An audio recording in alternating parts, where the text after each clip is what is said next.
dieron la oportunidad juntamente a los padres para que apoyaran a sus hijos. Y oramos esa ocasión, se inició, pero están en una nueva etapa y algunos ya no están. Pero he aprendido que siempre pedir a Dios y bendecirles para que el Señor les siga dando esa capacidad, esa habilidad. Un día que ellos den testimonio van a decir: Dios me dio la capacidad y tuvo mucha paciencia conmigo, porque sí, también nosotros debemos de considerar que el conocimiento y la sabiduría y la habilidad llega un momento donde conocemos que viene de parte de Dios, y ellos tendrán un día la oportunidad de decir: Dios puso el querer como el hacer, me dio la habilidad. Son muchachos que están en la escuela y agregar una actividad más, pero es muy importante que ellos también van comprendiendo que esto es para el Señor nuestro Dios. ¡Aleluya! Es para que sean parte de un grupo de adoradores, músicos, cantoras, y esa va a ser nuestra oración. El Señor los siga bendiciendo, dando capacidad, sabiduría, inteligencia, y bueno, en esta ocasión que está apoyándonos nuestro hermano Jairo, pues que Él le dé también la paciencia, ¿verdad? Y también la perseverancia. Así que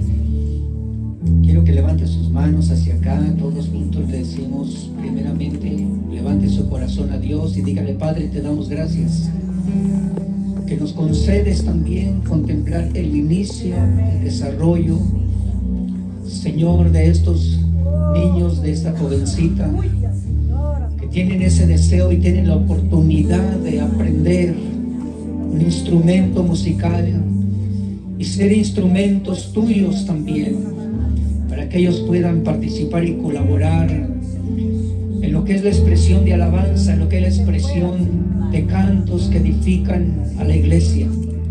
Hoy levantamos nuestras manos y declaramos sobre de ellos: Señor, sea tu gracia, sea también, Señor, la sabiduría, la inteligencia, la comprensión, que es para honrarte, que es para alabarte, que es para edificación de tu iglesia. Señor, dales esa capacidad, bendito Dios. Llénalos con la presencia de tu Santo Espíritu. Concede también, Señor, que sus padres participen en esta instrucción. Y concede gracias, Señor, a nuestro hermano Jairo para esta nueva etapa en la que dirige a estos jovencitos. En el nombre de Jesús nuestro Señor, decimos amén y amén. Un aplauso fuerte al Señor.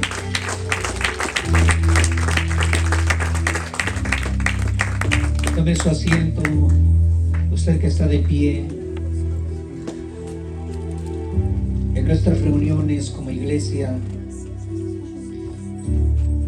anhelamos la presencia del Señor. Anhelamos el fluir, el expresar sin límites, porque cuando el Señor derrama de su Espíritu, lo derrama sin limitaciones. Yo quisiera que tome un tiempo más mientras cantamos un himno y me acompaña diciéndole: Señor, es un honor estar juntos en armonía delante de tu presencia y delante de nuestro Señor y Salvador Jesucristo. ¿Alguien se atreve, si no le dijo este día al Señor te amo? ¿Alguien se atreve y le dice: te amo, Señor? Porque tú me amaste primero, porque Jesús me ama, porque el Espíritu de Dios me ama. También nosotros te amamos. Amamos tu presencia de manera, Señor, que creemos que estás en medio de nosotros. Así que hoy decimos: recibe.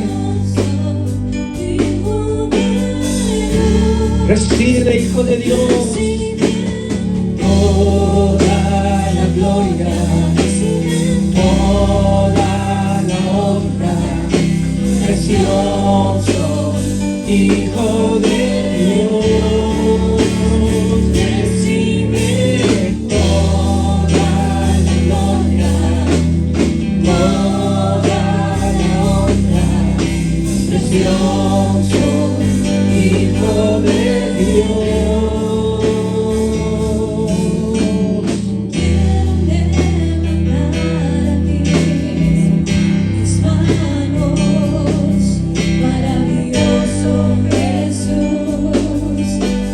levanta sus manos y honra así al Señor. Usamos nuestras manos para alabarle, para honrarle, como instrumentos de alabanza para Él. Creo en ti, Jesús, y lo que harás en ti. Creo en ti, Jesús, y lo que harás en ti, en mí, en ti. Recibe toda la gloria, toda la honra, precioso Hijo de Dios. Recibe toda la gloria, toda la honra, precioso Hijo de Dios. Recibe toda la gloria, toda la honra, precioso Hijo de Dios.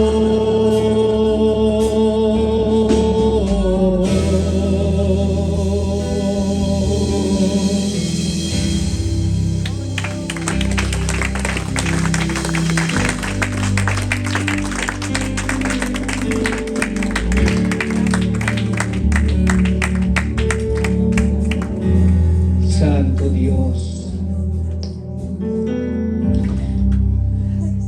Santo Dios, diga el Espíritu de Dios, aquí estoy. Hemos deseado los mejores dones, pero necesitamos usarlos para edificación de la iglesia.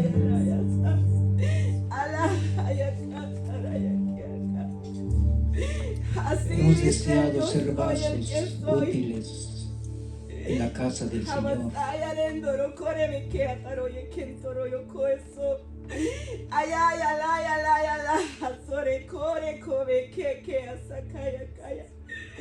Así dice, yo soy el que soy. A vosotros, dice, a vosotros voy a hablaros, dice, yo soy el que soy.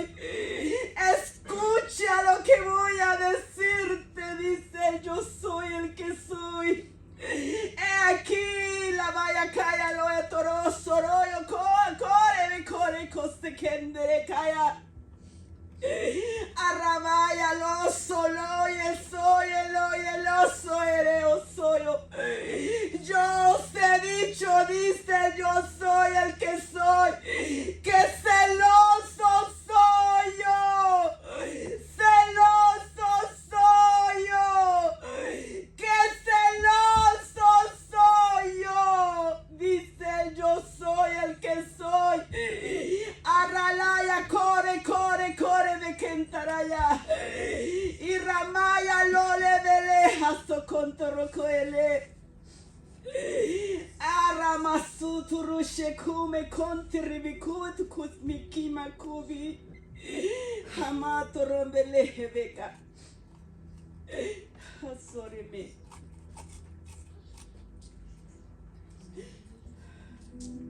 El celo del Señor, como está escrito, es que nos anhela, nos desea solamente para servirle a Él, para cantarle a Él y no a nadie más. Nos anhela celosamente porque también desea recordarnos que somos santos, limpios por la sangre de nuestro Señor Jesucristo y santificados, apartados para Él. Gracias te damos, oh Dios.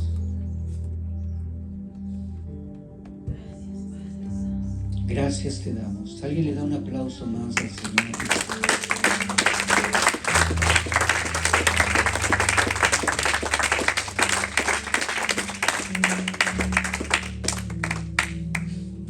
Voy a pedirle que se ponga un momentito de pie. Quizás no puedo saludar a algunos de sus hermanos, hermanas que están cerca de su lugar.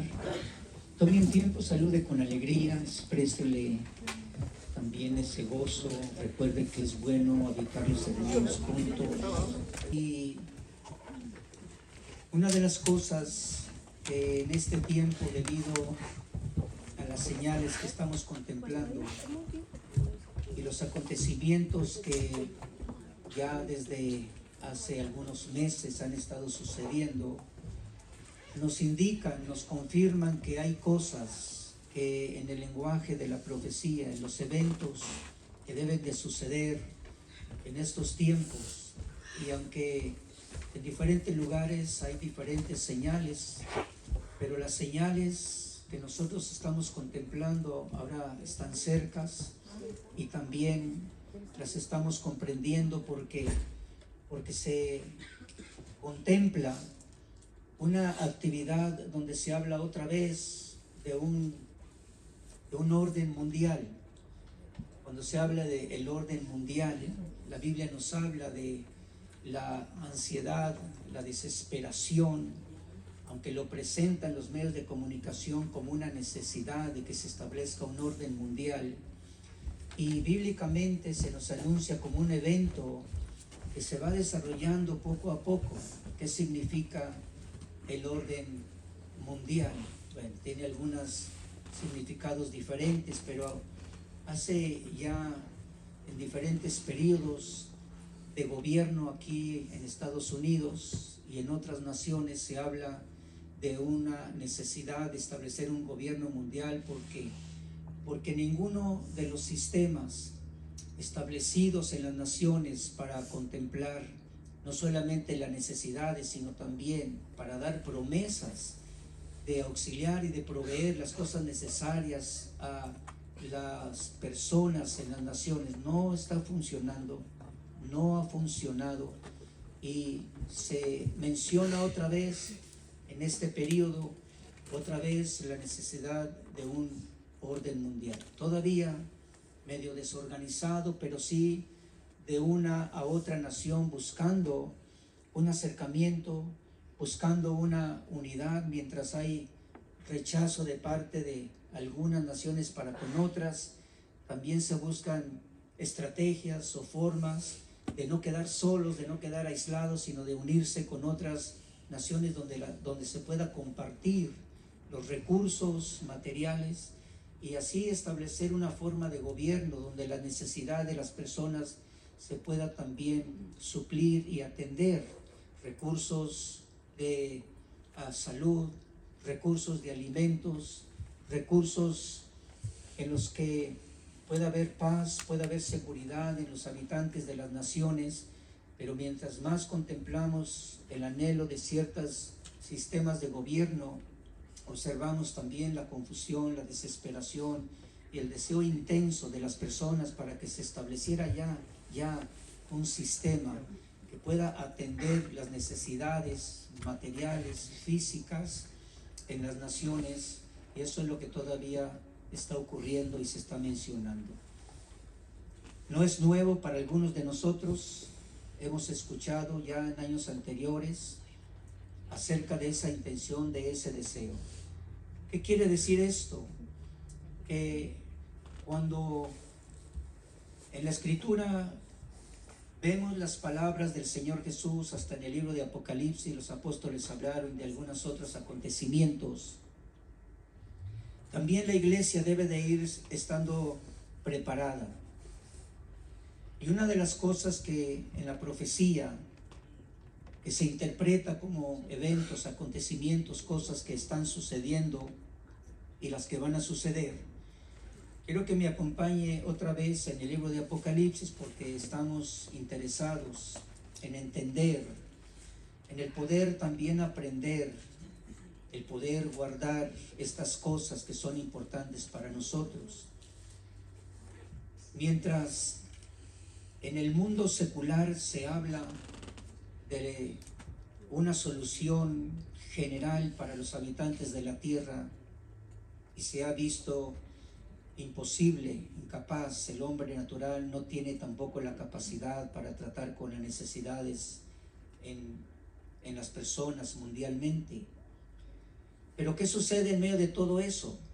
¿Qué parte tiene la iglesia? ¿Qué es lo que la iglesia está recibiendo? Somos personas que estamos en esta tierra, estamos en este mundo. Somos personas que también estamos desarrollando funciones familiares, funciones de labores, de trabajos, pero somos iglesia. En medio de todo eso, la iglesia, ¿cuál es su función? ¿Cuál es el plan del Señor para nosotros como iglesia? Y la Escritura nos habla, y yo quiero que usted lea conmigo esta parte en Apocalipsis 2, versículo 8. Domingo anterior hablamos de la importancia de conocer al Señor Jesús en su resurrección, en su trono, en su gloria. Y esto nos ha dado lugar para pensar que si le conocemos así, entonces tendremos una respuesta a su palabra y a su consejo. Estaremos más atentos y seremos también animados, no solamente los ministros a quienes se les envió esta carta directamente, sino también la iglesia, porque está escrito al final de cada una de las iglesias, fueron 7, el que tiene oídos para oír, oiga lo que el Espíritu Santo dice a las iglesias. Este mensaje era para los pastores, para los mensajeros, para los que exponían la palabra, para los que enseñaban, pero también era para las iglesias. Así que usted va a ir conociendo también cuáles son las cosas que el Señor dice acerca de los pastores de estas 7 iglesias, y yo, queriendo ser honesto, sincero con usted también, yo me involucro. ¿Por qué razón? Porque usted debe de saber cuál es el carácter de los pastores, de los ministros a quienes el Señor les está enviando este conocimiento. Y nos dimos cuenta de las cosas que el Señor dijo a la iglesia y también al mensajero en Éfeso, un hombre como siervo de Dios, que estaba muy activo, que podía también dar testimonio de que estaba probando, note esto por favor, estaba poniendo a prueba a aquellos que se decían ser apóstoles. Y en otras ocasiones se nos dice cómo se había puesto a prueba acerca de los que se decían ser maestros, y acerca de los que se decían ser hermanos, y acerca también de los que se decían ser profetas. O sea, sin embargo, el Señor quiso también honrar al pastor y dar un conocimiento a las iglesias de que debemos de tener ese conocimiento. Hay que poner a prueba. En el principio de el ministerio que el Señor nos permitió iniciar hace aproximadamente unos 35 años, empezamos el ministerio, y conociendo esa necesidad de estar de una manera ordenada y organizada, reconocer una autoridad sobre nosotros, pues comenzamos a pedirle al Señor, guíanos, porque queremos no estar solos, no ser independientes, no estar aislados. Conocemos que todo ministerio debe de estar bajo una autoridad, lo que algunas personas les llaman una cobertura. En el Nuevo Testamento se dice que es necesario estar bajo una autoridad, y una autoridad oficial, una autoridad que reconozcamos como ministro del Señor. Yo quería eso. Y comenzamos un grupo de hermanos y familias y dijimos, vamos a pedirle al Señor que nos guíe hacia una autoridad a quien nosotros podamos recibir instrucción. Nos hablaron de un pastor que en aquel tiempo, en los años finales de los años 80 y principios de los años 90, que decía que era un apóstol. Y nosotros llegamos, estuvimos en una iglesia donde pensábamos que por la cantidad pues era una iglesia que sin lugar a dudas ese pastor también era un apóstol, y era una iglesia donde había quizás 225 miembros, y nosotros pues dijimos, yo creo que este es, ¿verdad? Porque vimos la cantidad, así se creía antes y a veces todavía se cree que por la cantidad pues sí son ministros en diferentes rangos. Pero sin embargo hubo algunas cosas que el Espíritu Santo nos mostró, nos dejó contemplar, y yo le dije, Señor, si este es el lugar, si este es la autoridad que tú tienes para que nosotros lo respetemos y lo consideremos como nuestra autoridad, pues confírmanos, y si no, entonces también confírmanos. Nosotros queremos movernos en tu voluntad. Y comenzó la reunión, nos recibieron muy bien, en la expresión de alabanza, danza, regocijo, cantos, salmos, himnos, muchos servidores, muchos cantores. Y le dije, Señor, confírmanos si este hombre es tuyo. Y le dije, había la intención de que iban a orar por uno de nuestros hermanos que llegamos a ese lugar. Se decía que iban a orar y que lo iban a ungir como profeta. Y yo le dije, Señor, yo sé que este hermano no es profeta, quiere ser, pero no es profeta. Yo lo conocía muy bien. Tenía serios problemas en su casa, había violencia, había menosprecio hacia la esposa, había una forma de instruir a sus hijos muy áspera, hasta con malas palabras. Yo dije, este varón no es profeta. Sin embargo, estaba dentro del grupo. Yo le dije, Señor, si a este varón lo ungen como profeta, esa es la señal de que este no es el lugar donde nosotros debemos de estar. Le dije, porque yo lo conozco, él no es profeta. Y pues llega el tiempo de los anuncios y lo demás, y entonces pasa el pastor que se decía que era apóstol, y dice, pues esta noche tenemos el honor de ungir a fulano de tal como profeta. Y dije, Señor, no es este el lugar, ni es este el pastor, y menos apóstol. Se confirmó porque después de algunos meses llegó la iglesia a quedar, el templo quedó vacío, se dispersó las personas, se dispersaron. Pero eso nos dio lugar para seguir pidiendo a Dios. Tenemos ya años también, entonces nos identificamos con Ministerios Llamada Final. Bien, ¿por qué le platico esto? ¿Por qué le cuento esto? Porque hay cosas que usted y yo continuamos aprendiendo, y la palabra, como la palabra permanece para siempre, y el Señor, cuando la escribió, el apóstol Juan declaró cosas muy importantes: el conocimiento de nuestro Señor y Salvador Jesucristo. Este conocimiento, que se llama la revelación de Jesucristo, el Hijo de Dios, se dio a conocer por partes. Al mensajero de la iglesia en Éfeso se le presenta y se declara como el que está en medio de las iglesias, el que tiene en su mano derecha las 7 estrellas. Esto habla acerca de los 7 mensajeros. Y el que está en medio de los candeleros es el que está en medio de las 7 iglesias. Esto es muy interesante, porque los que conocemos a Jesús en su resurrección, en su gloria, en su majestad, en su poder, como Hijo de Dios resucitado, así es como tanto los pastores, los mensajeros, como los demás en la iglesia de Cristo, tendremos la oportunidad de recordar siempre que Él es el que conoce todas las cosas que estamos haciendo. Él nos conoce y conoce las cosas que hacemos. En cada una de las iglesias el mensaje dice: yo conozco tus obras, pero también conoce nuestro carácter.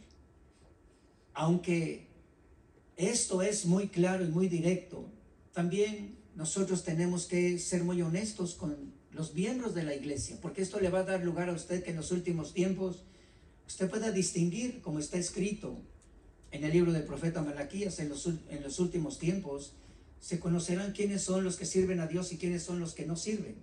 Bueno, sí sirven, pero no sirven a Dios, ¿verdad? Se conocerá quiénes son los que sirven verdaderamente a Dios y quiénes son los que no sirven verdaderamente a Dios. Jesús habló acerca de mirar muy cuidadosamente para poder tener el discernimiento, ya sea por lo que vemos y por lo que oímos y por las acciones de los que no son ministros genuinos del Señor.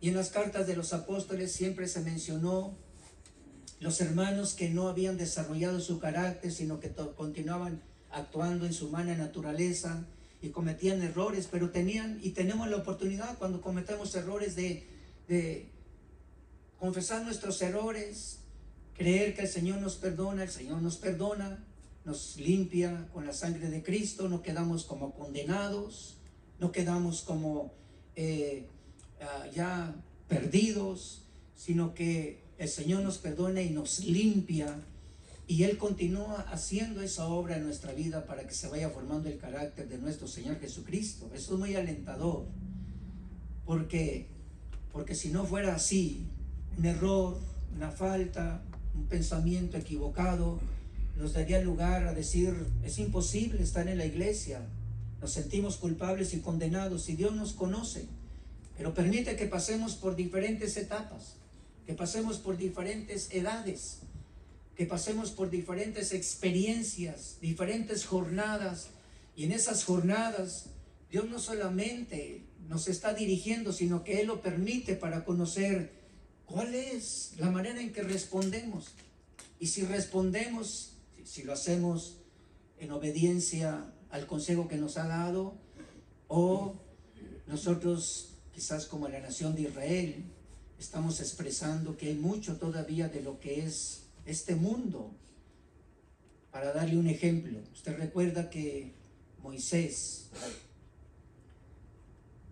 fue rescatado de las aguas del Jordán, la hija de Faraón lo tomó, lo adoptó, se dio testimonio en el libro de los Hechos de que Moisés fue instruido en toda la sabiduría de los egipcios.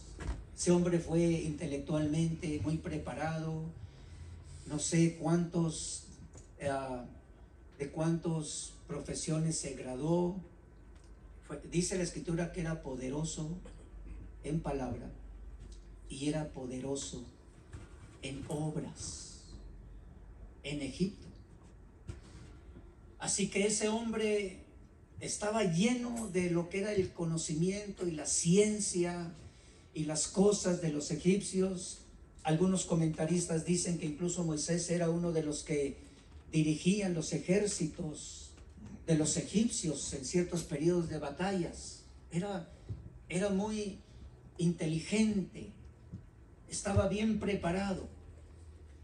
Si hubiera en aquellos días premio Nobel, sería uno de los que hubieran sido muy bien reconocidos. No lo había, no lo hubo, porque el Señor tenía otro plan. Lo quiso hacer un hombre poderoso en palabra y en obras, pero con la gracia y el poder de Dios para dar salvación a la nación de Israel.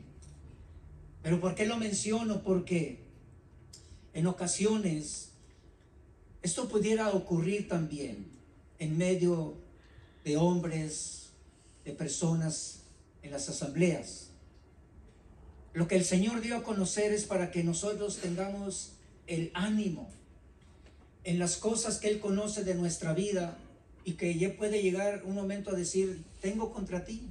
No me lo puede decir a mí, se lo puede decir a usted, se lo puede decir a alguna mujer, a alguna hermana, o se lo puede decir hasta a un joven: tengo contra ti.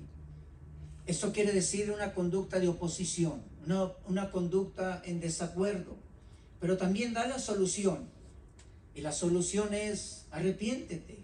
Debe de haber un cambio de pensar, porque si no hay un cambio de pensar, no hay un cambio de actuar. El libro de Proverbios dice que así como piensa el hombre, así es.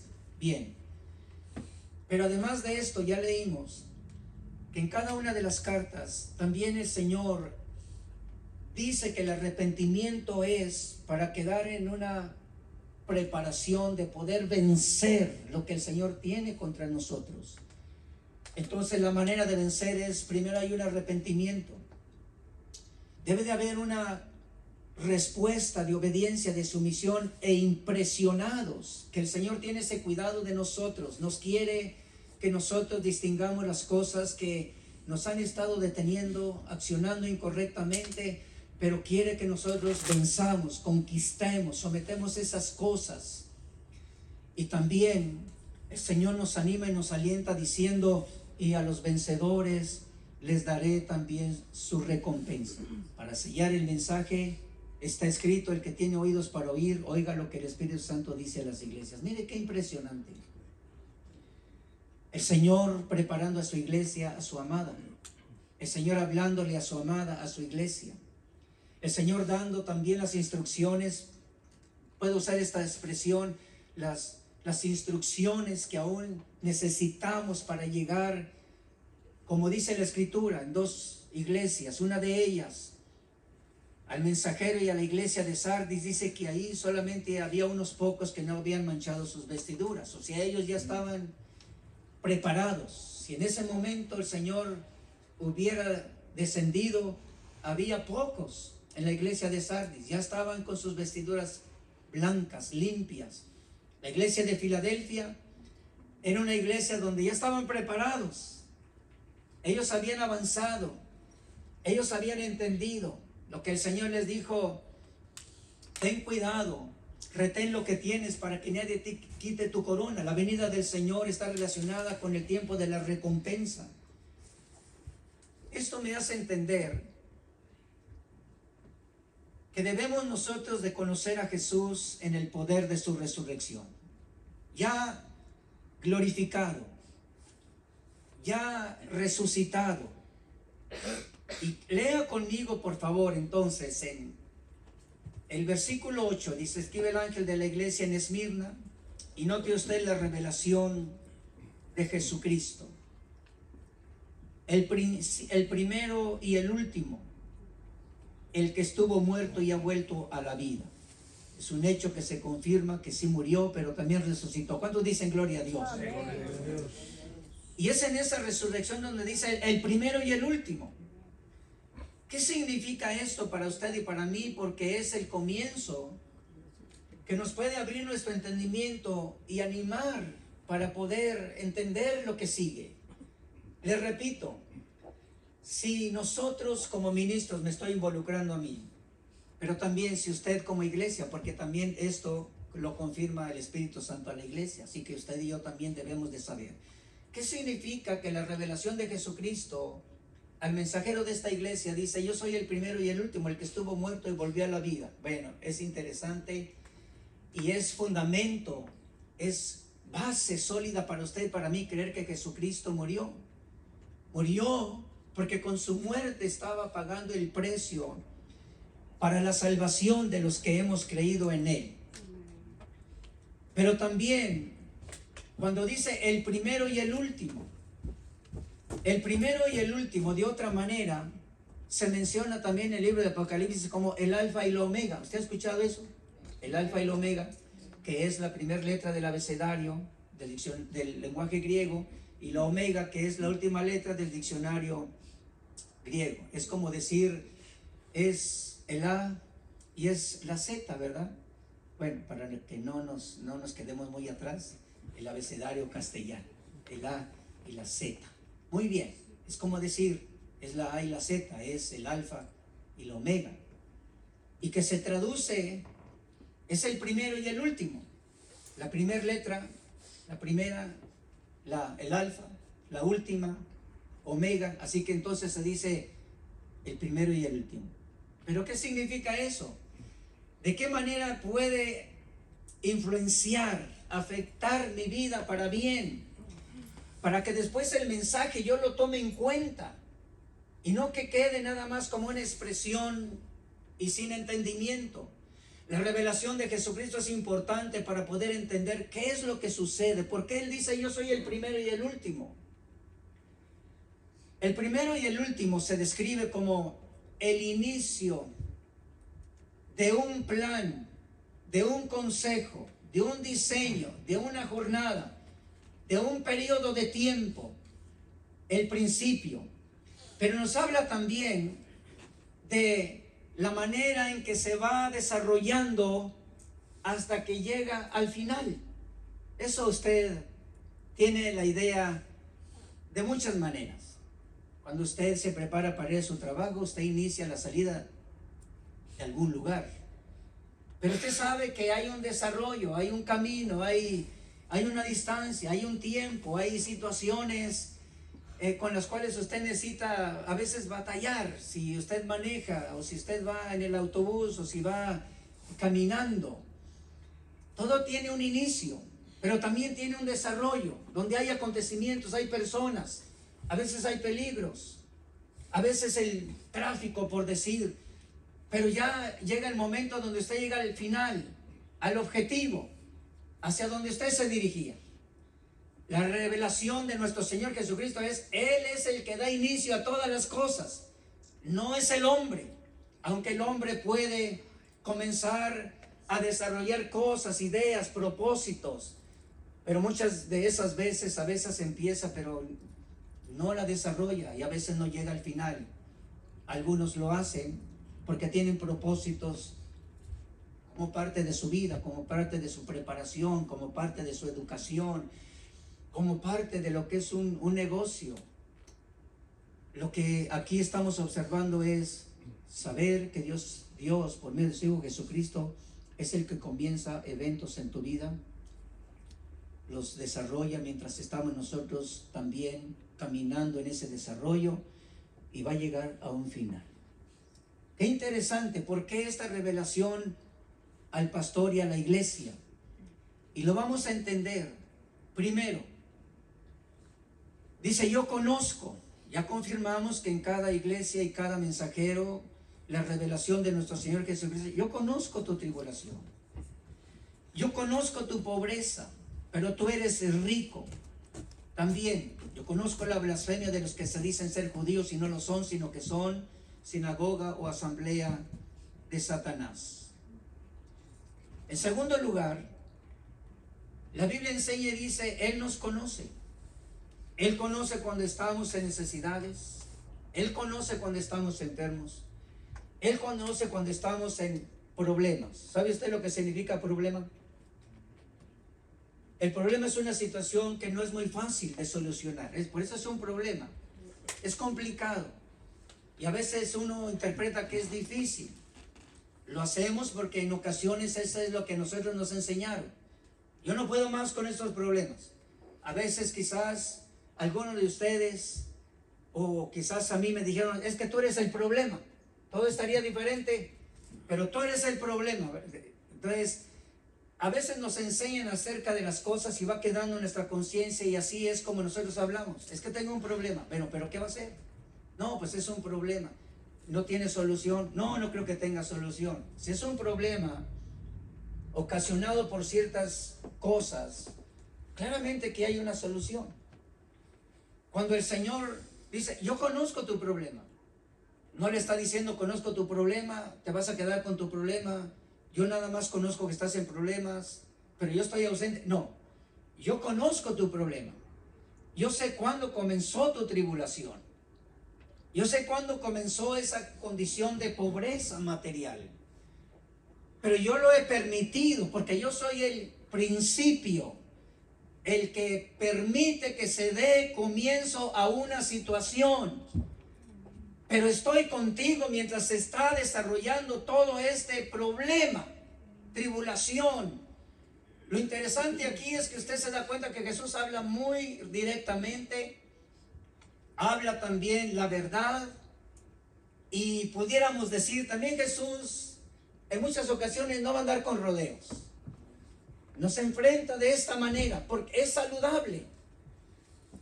Hace algunos días me preguntaron a mí, ¿usted qué haría con uno de nuestros hijos? Ya está grande, no se le puede hablar, sale de su trabajo, regresa de su trabajo, se encierra en su cuarto, no nos permite a veces entrar a su cuarto y cuando entramos ni siquiera se puede caminar por su... Hay basura, hay ropa tirada. la cama no está hecha, huele mal el cuarto, le queremos corregir y dice, no me diga nada, no me hable, se mete a su cuarto y cierra la puerta. Me decía esta persona, ¿sabe que esto es difícil para mí como papá? Para mi esposa es difícil también, nos aflige. Le decimos continuamente y la respuesta de él a veces nos deja con la palabra, se da la vuelta. Le dije, bueno, ¿qué edad tiene? 22 años. Le dije, mira, pues si él ya no acepta una instrucción, creo que está perdiendo el valor de pertenecer a una familia. Está perdiendo el valor de pertenencia a una familia. Entonces, si él no quiere estar en un ambiente de familia, donde hay reglas, donde hay instrucciones, donde hay recomendaciones, donde se procura el diálogo, pues pregúntale, a lo mejor quizás él quiere salir de casa, estar fuera de casa, a lo mejor es el tiempo.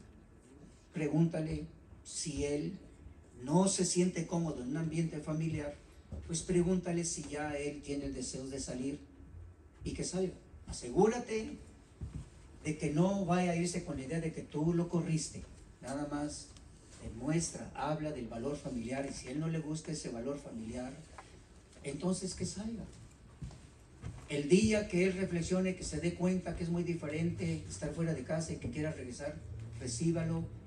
Pero si va a estar en una relación familiar, tiene que colaborar, tiene que también apoyar, tiene que entender. Se quedó silencio el papá y me dijo, yo creo que eso es lo que necesito, porque ya están pasando los meses y está con esa actitud. No habla, no dice si tiene un problema, no sabemos qué problemas tiene emocionales, sentimentales. Le dije, bueno, pero también ese es mi consejo, ¿verdad? No le digas que tiene que irse, no lleguen a un momento de violencia, de ofensas, no lleguen a ese momento, mejor hablen en paz todavía. El Señor, cuando le dijo al pastor, yo conozco tu tribulación, yo conozco también tu pobreza, pero tú eres rico. Quiero que vea este versículo, si es que no se lo he enseñado, se lo he mencionado.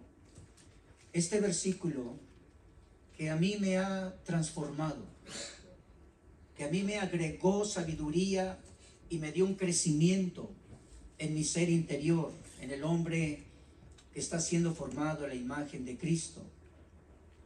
Primera de Corintios capítulo 1 versículo 4, el apóstol Pablo dijo, siempre doy gracias a mi Dios por ustedes. ¿A quién se refería? A la iglesia, a los santos, a los santificados.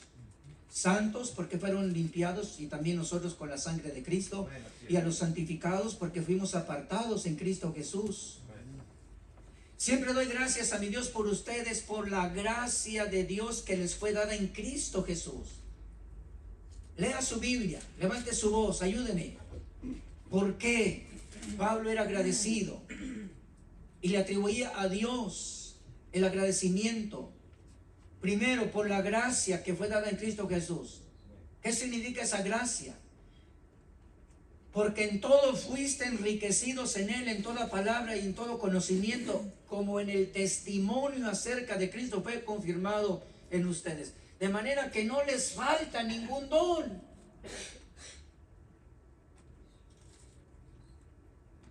Cuando se hace referencia en el libro de Apocalipsis, cuando dice, yo conozco tu pobreza, pero sé que eres rico.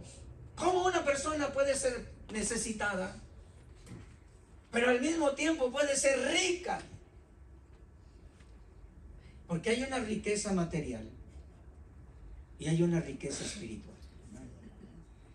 Y parte a veces de la tribulación que viene, pudiera ser que a usted le ha pasado, que a veces las cosas mínimas, lo necesario materialmente, pero cuando no sabemos que tenemos una riqueza espiritual, qué terrible la experiencia de sufrir la necesidad material y la necesidad espiritual. Eso sí es horrible. Le iba a decir que volteé con la persona, pero no volteé, porque le iba a decir, diga, eso es horrible, no sea que vaya a haber un malentendido, ¿verdad? Pero qué horrible andar sin dinero, ¿verdad? Con una tarjeta y no tiene fondos. Una de crédito y nada más tiene 100 o $50, pues uno dice, no, qué terrible. Pero usted se da cuenta que se dice, yo conozco lo que está pasando contigo. Pero en medio de esto que se ha permitido y que se está desarrollando y que va a llegar a un final, tú eres rico. Así que yo tengo esa bendición, usted tiene esa bendición, para que en un momento de esas situaciones, para dar testimonio a otros, usted pueda decirle, usted no sabe que por la gracia de Dios, estos meses, estos años, el Señor nos ha dado tanto conocimiento y la palabra de Él y el testimonio de nuestro Señor Jesucristo en su muerte y en su resurrección y en su gloria y los dones que el Señor nos ha dado, de manera que nada nos falta lo material. Pero ahí es donde Dios permite que el conocimiento de la riqueza espiritual nos levante el ánimo, sabiendo que el Señor está con nosotros y que no nos va a dejar, que no nos va a desamparar, pero que al mismo tiempo lo que necesitamos es creer en esos momentos tan difíciles. Qué alentador para aquel pastor, qué alentador para aquella iglesia. El Señor está con ustedes, ha permitido un principio de experiencia, de aflicción, de preocupación, de necesidad, pero el Señor no los ha dejado. Y va a llegar un tiempo donde eso se termine. La experiencia quizás más también dice, yo conozco también la blasfemia de los que se dicen ser judíos y no lo son, sino que son sinagoga de Satanás. Escuche esto, por favor. El Señor conoce las blasfemias, no solamente de los que no son creyentes, también conoce las blasfemias que alguien que es creyente comience a decir. ¿Qué es una blasfemia? Una blasfemia puede llegar hasta el grado de hablar mal de la manifestación del Espíritu Santo. Una blasfemia es una expresión y un sentimiento declarado contra otra persona. La blasfemia es sinónimo de hablar mal. La blasfemia es sinónimo de atribuirle a alguien algo que no es correcto. La blasfemia es parte de lo que el Espíritu confirma en las iglesias. El que tiene oídos para oír, oiga que la blasfemia también la dice el Espíritu Santo a las iglesias. Hablar mal, ¿para qué? No solamente de los otros. Y que el Señor dijo, es una blasfemia lo que en las sinagogas de Satanás dicen acerca de mi presencia y acerca de lo que ellos dicen ser. Pero también recuerde que el Señor Jesús habló acerca del cuidado de no blasfemar. Bien, esto es lo interesante de conocer la revelación de nuestro Señor Jesucristo, que el Espíritu Santo la confirma. Que el Espíritu Santo va a decir, así es. Y si yo quiero negociar con el Espíritu Santo, pero es que yo me siento así, es que Él lo sabe. Pero en el tiempo de la prueba, el Señor espera que tú y yo respondamos de acuerdo a su palabra, no de acuerdo a lo que yo quiero interpretar, no de acuerdo a lo que yo quisiera en ese momento, no de acuerdo a lo que yo me imagino de los demás. En el tiempo de la prueba, puesto que el Señor lo permite para tu vida y para mi vida, y está con nosotros para llegar al final, al objetivo por el cual Él permite ciertas cosas en tu vida y en la mía, es para refinarnos Es para confirmar si realmente la riqueza de conocimiento la estamos poniendo por obra o está quedando nada más como conocimiento, pero no se aplica a nuestra vida. Por eso es que la nación de Israel no entendió el tiempo de la prueba en el desierto. Y muchos se quedaron dando vueltas. Ahora para los que dan vueltas hay un coro que dice: y dando vueltas cayeron los muros de Jericó. Bueno, pero cayeron.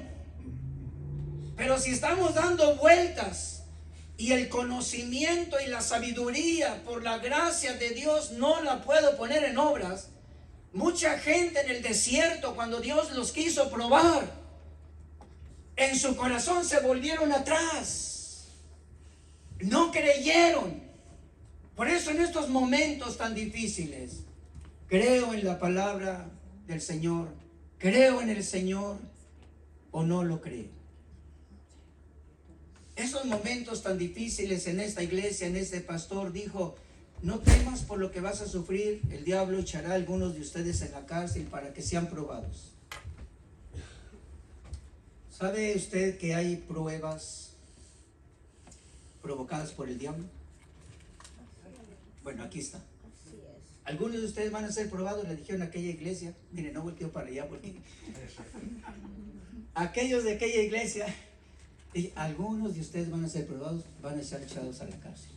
Dios nos libre de eso, ¿verdad? Entonces, Satanás, cuando se lo permiten, viene a probar también. Viene a tentar. ¿Cuál es el motivo de la tentación del adversario? Incitar, estimular.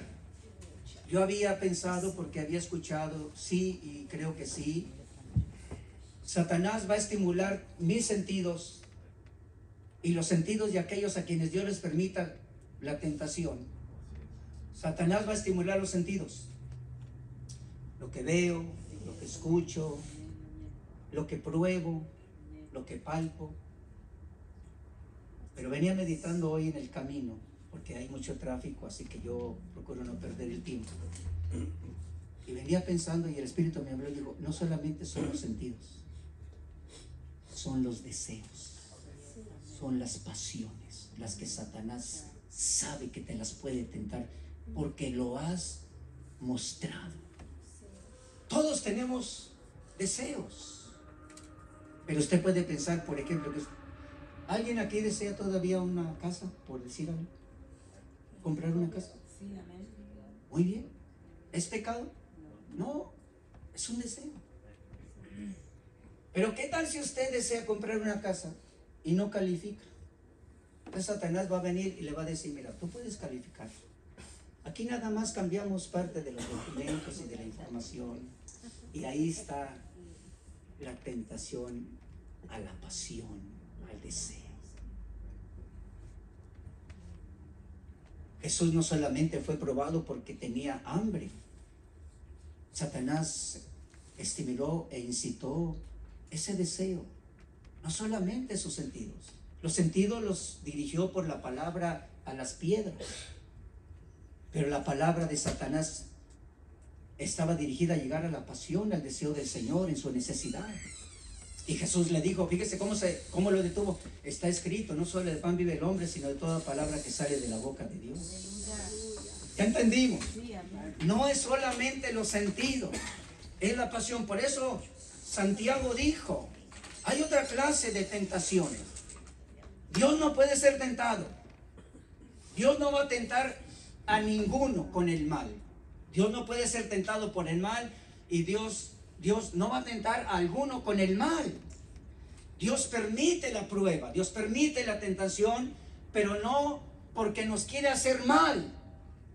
Sin embargo, cada quien es tentado por su propia concupiscencia. ¿Qué quiere decir eso? Que cuando hay un deseo excesivo, incontrolable, Satanás sabe que puede venir a incitar los sentidos y la pasión. Y cuando alguien cae en la tentación, entonces se manifiesta el pecado. Hay tentaciones también por causa de las pasiones, hay tentaciones que causa Satanás, pero quiero que usted observe esta parte en Apocalipsis capítulo 3, dice la escritura a la iglesia en Filadelfia y al pastor: porque has guardado la palabra de mi perseverancia. Oh, ¿has guardado la palabra de ser perseverante? Dice otra versión: yo también te guardaré de la hora de la prueba. Esa hora que está por venir sobre todo el mundo para probar a los que habitan sobre la tierra. Entonces también Dios prueba.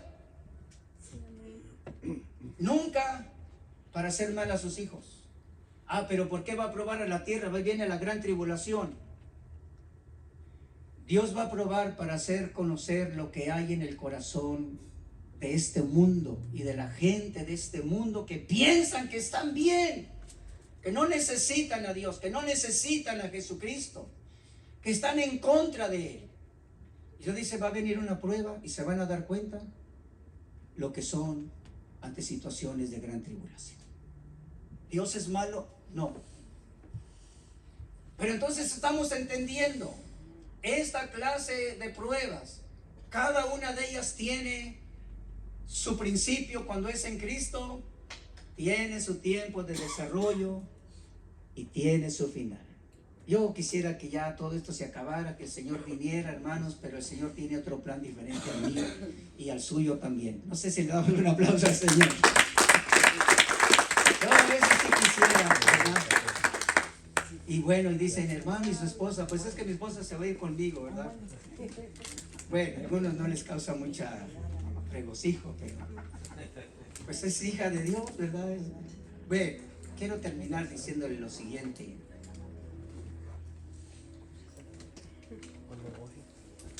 Sé fiel durante este tiempo de tribulación. Solo va a ser por 10 días. 10 días en la cárcel. 10 días donde vamos a ser probados. ¿Por qué se nos va a probar? Porque el diablo va a intervenir en ese tiempo de ser probados, donde hay tribulación por 10 días. Más tribulación, sí, pero con la presencia del Señor con nosotros. ¿Y qué dice la Biblia? Sé fiel hasta la muerte, yo te voy a dar la corona de la vida. Escuche esto, se lo voy a decir rápidamente. Dios quiere recordarnos la importancia de la fidelidad.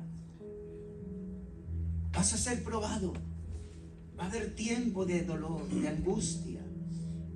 Va a haber más tribulación, pero por 10 días. Ahí está otra vez. Dios permite el primer día, los siguientes días, pero se va a terminar. Ese es el principio y el fin. Esa es la revelación de Cristo, el que permite, el que va en el desarrollo con nosotros y el que termina. Fidelidad. Qué interesante la palabra fidelidad. ¿Alguien sabe lo que es opuesto a la fidelidad? Infidelidad. ¿Solo en el matrimonio? No, no. La palabra infidelidad nos da la idea de una persona que no muestra constancia, firmeza. Una persona que es removido después de haber estado apoyando a una persona, a una institución. Lo opuesto de la palabra fidelidad es infiel. ¿Sabe qué es infiel?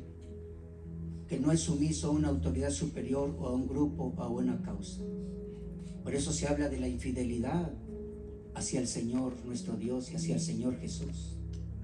La infidelidad hacia lo que es una institución, la iglesia de Cristo.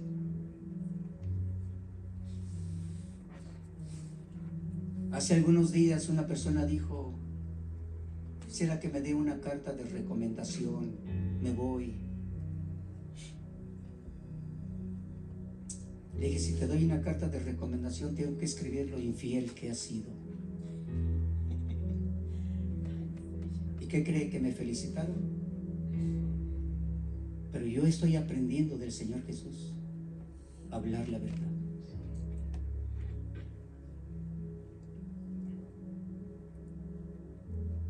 Dijo, es que Dios me mostró, es que Dios me habló.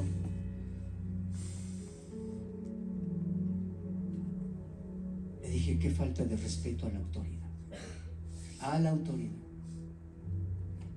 Eso es infidelidad. Por eso qué terrible, hermanos, hermanas, qué terrible aflicción cuando hay sentimientos de infidelidad. La infidelidad se puede expresar a través, como dice la Escritura, cuando Dios te da un don, cuando Dios te da una gracia, va a llegar el momento del final de ese trabajo. Porque un hombre se fue lejos, pero dejó a sus siervos y les dio talentos. Cuando regresó, pidió cuentas. Da cuenta de los talentos. A uno le dio uno, Señor, yo tuve miedo, te conozco que eras estricto, lo escondí. ¿Cuál era la respuesta? Siervo infiel. No ser perseverante. Tratar de esconder y tratar de excusarnos. No ser firme, sino ser removido, ser desviado. Dejar el lugar, dejar la responsabilidad, ser desobediente. El apóstol Pablo habló y dijo, los administradores de los recursos celestiales debemos de ser fieles. 1 Corintios capítulo 4, 2. Y a los fieles el Señor les dijo en esta carta, sé fiel. ¿Hasta cuándo? Si el Señor da el principio y Él está en el desarrollo de los acontecimientos, te dice, tu vida y tu relación de fidelidad es desde el momento que se te conceda un lugar, una función, un talento, una responsabilidad. La fidelidad se termina hasta que te mueras. Y si no nos morimos, hasta que el Señor venga. Él es el principio. Usted y yo no sabíamos de la fidelidad, ¿sí? Bueno, quizás sí, si usted se casó y hizo un voto. Bueno, si lo entendimos, porque también los votos, como se nos dice, repita conmigo, ¿verdad? Yo prometo ser fiel todos los días de mi vida hasta que la muerte nos separe. Sí, pero si la quieres matar, pues ¿cómo? O sea, en Cristo, desde el momento que hay comprensión de la fidelidad hasta que te mueras. ¿No le parece esto interesante? Hermano, esto es interesante. Dios quiere de usted y de mí una iglesia fiel. Y si es hasta la muerte, hasta la muerte. Eso me hace recordar a Esther. Voy a entrar delante del rey. Sé que no es el tiempo, pero si muero, que muera por ser fiel como un instrumento importante, porque era de Israel. Por eso la fidelidad tiene que ver con un grupo, una persona, un lugar donde Dios la puso. Y Esther dijo, y si muero, que muera, pero murió fiel. ¿Cuántos dan un aplauso más al Señor? No se de pie, acompáñeme. No sé si usted le da este aplauso al Señor, porque Señor, Señor nos está edificando.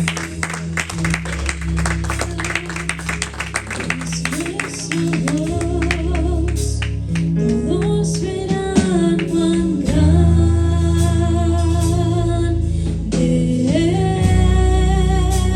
es nuestro Dios.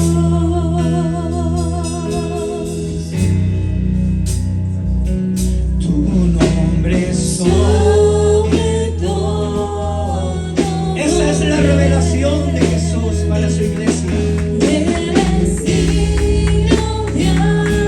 Esto es lo que los pastores y la iglesia entendemos en los últimos días. Ser fieles a Él en lo que Él permite, en el desarrollo y al final.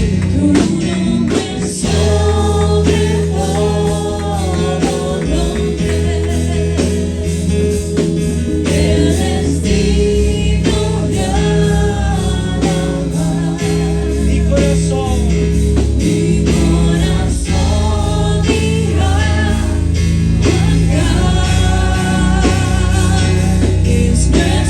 una vez más, honramos al que es fiel.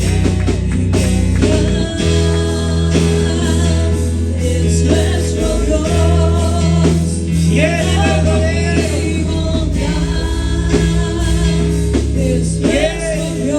Grande. Está con nosotros.